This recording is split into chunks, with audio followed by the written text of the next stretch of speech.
Why was the Nether Fortress built?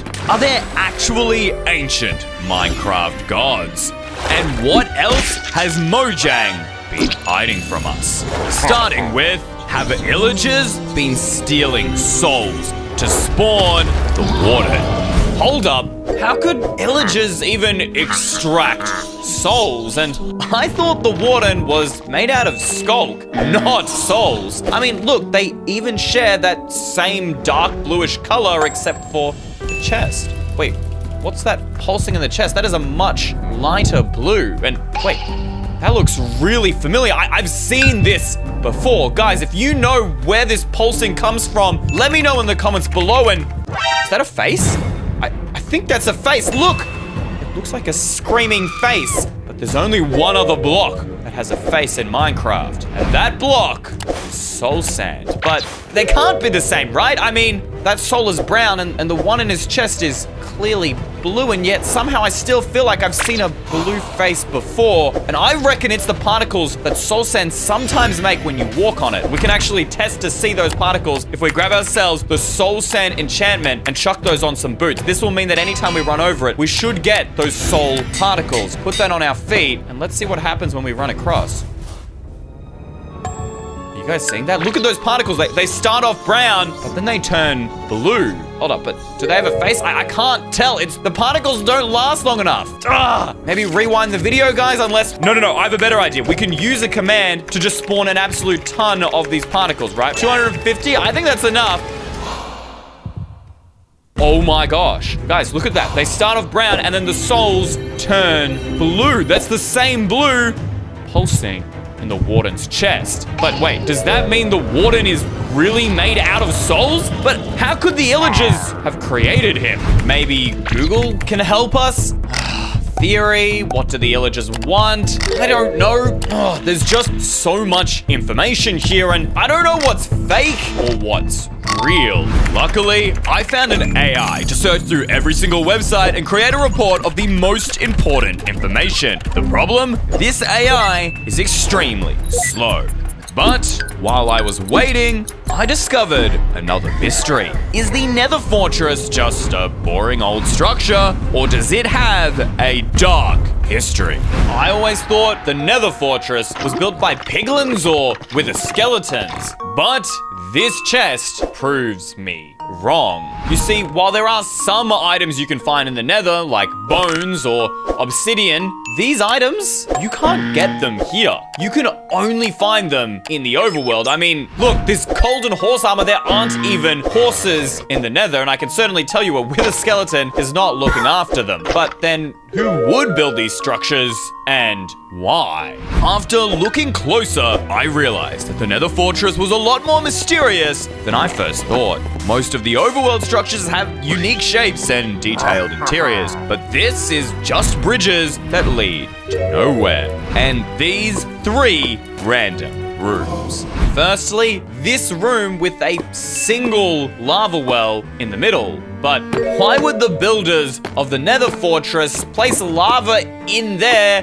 when the entire Nether is literally made of lava? The second room has nothing but nether warts. Now, people often say they are only found in the Nether, but actually they're only found in this fortress, which suggests that the builders of this place also created nether warts. But why? Don't we have enough plants in the overworld? And the third structure, blaze spawners. But what even are blazes? And why would the builders of the Nether Fortress make something that would attack them? I began my research, and what I found was shocking. In 2010, a user by the name of Malcolm402 put out this tweet claiming that blazes were just trapped villagers. Now, at first, I didn't think much of it. You know, maybe it's just a kid making up stuff. But then I looked at this person who replied, saying that he might be the first person to figure it out. And as I dug deeper, turns out this guy is an ex-Mojang employee. And it seems like he admitted that this was real. And what's even more interesting is that when Microsoft bought Mojang, he didn't get re-employed. Could this be reason? Or was he just a bad employee and I'm making scary out of nothing? But I feel like this is still fake. I mean, look, this dude looks nothing like a villager. Is there anything else that could be similar? Wait, that sound. Wait. Listen to what happens when I hit him. Okay, I know this might be a stretch, but it almost sounds like a villager taking damage, just a bit Higher pitch? or lower pitch. I'm not sure. Listen again.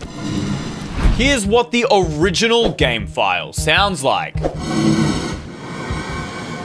Oh, yeah, it's just this first part that's tripping me up. And since I think it's just a villager sound that's been made higher pitch, we're gonna try and reverse this by using a manual pitch correction process. And I'm gonna bring it right down about negative 280 cents, which is like a pitch type of measurement, I think. All right, let's listen to it again. There, I heard it. Listen to that. I wish we could get this down in like slow motion here. You can literally hear like a villager down there. There it is. Okay, I don't know. Maybe I'm going crazy and I'm just making up stuff, guys, but I can hear a underneath all of the whoosh sounds. And if that is true and it is a villager sound, just different, then maybe there's other things that make the blazes similar to a villager. The answer is yes. Killing a blaze drops blaze rods, but according to the official Minecraft wiki, it's actually called relieving the blaze of its rod. Does that mean that the blaze is trapped by its own rods? But it still just doesn't make sense why the builders of this fortress would trap villagers and turn them into these monsters. I mean, what can you even make with blaze rods? I suppose the first thing that comes to my mind is, well, blaze powder, and then you could use that to make Eye of Enders, but not much else except, wait, there's one other thing. Brewing stand. They could use these to make potions, and that makes sense because villagers trade potions, but why would they need them other than to, well, get rich? That's it, I've got it! The potion of weakness. This is their cure. When a villager becomes a zombie villager, you splash this on, give it a golden apple, and it heals it, turning him back into a villager. And that would explain why there are also nether warts here, as well as the blaze guys. This entire thing, this whole nether fortress, is it just a giant factory produce potions of weakness? So, if the villagers were trying to stop zombies from infecting them, could they have built this fortress as protection while they created the cure? That could also explain why wither skeletons only spawn in fortresses. What if these guys were one of the experiments gone wrong? And wait, I just had another idea. Maybe that room with the singular lava pool, this was used to experiment with potions? Wait, you know what's even scarier? I just realized something. Mojang knew about this experiment this entire time, because whenever you enter a nether fortress for the very first time, you'll get this advancement, a terrible fortress, and it really is that. It's a terrible experiment gone wrong. But that isn't even the strangest theory. Because did you know the Ocean Monument has actually been built to worship a god?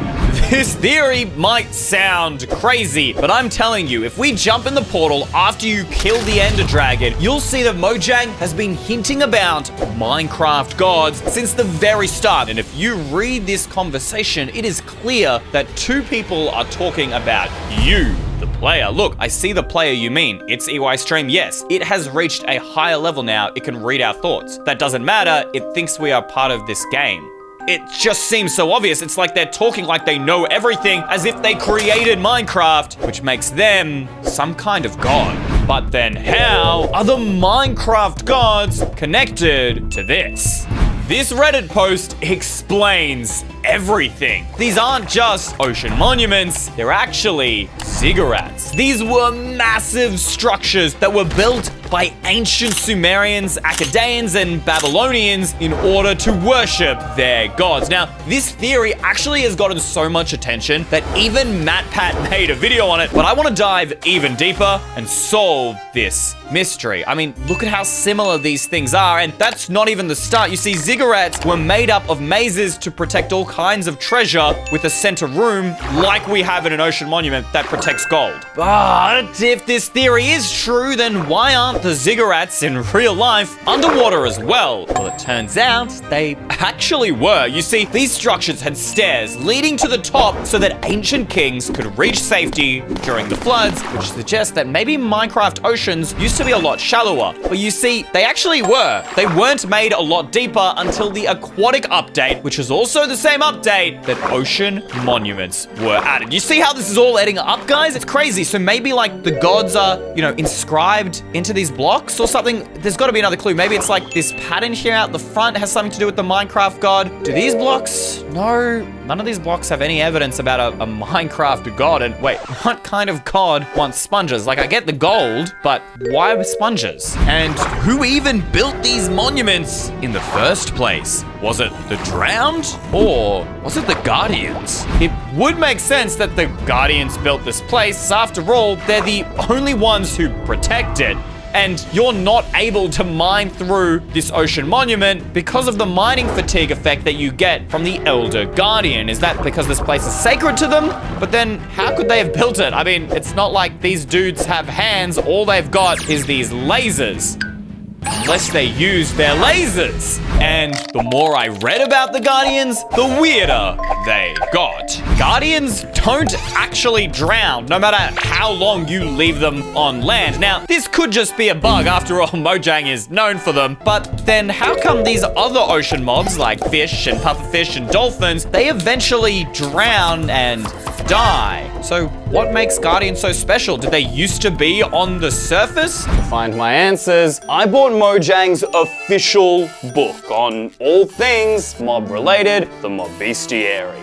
Reading through this book is absolutely fascinating. Look at how much information they have for something as simple as a pad. But in all my 10 years of playing Minecraft, I have never learned so much about simple Minecraft mobs or even the more creepy ones like spiders. But have a look at this drawing. It looks completely normal, and all of them look normal except for one, and you can already guess what that is. The Guardian. Now, at first, it's actually kind of exciting because if we look at the information, it supports our theory as the protector of temples. And going lower, it says that the Elder Guardian is some kind of protector of the temple. So that supports our theory. But take a look at this image. It's absolutely terrifying. There is some sort of computer machine technology. I don't even know how to describe it. Like, look at that computer chip inside of him. It's like from the future. This technology doesn't exist in Minecraft unless it came from a god or this was created by some sort of ancient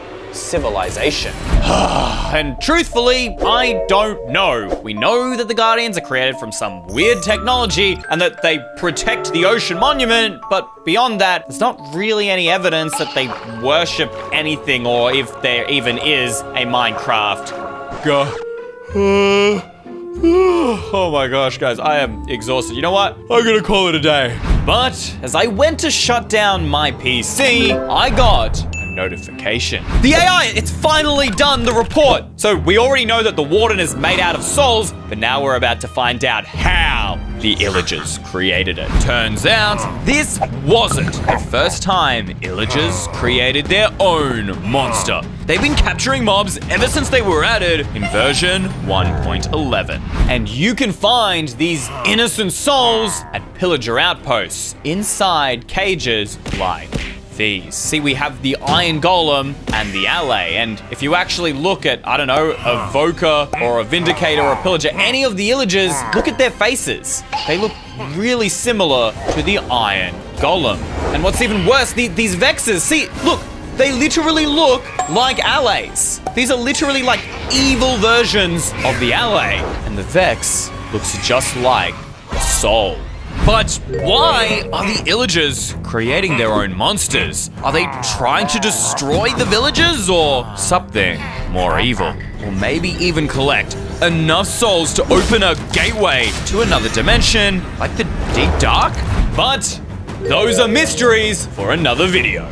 Thank you to all of these guys for making today's video possible. You're my new favorite EY Mega fans. If you want a shout out, just click the join button below this video, scroll down and click EY Mega Fan.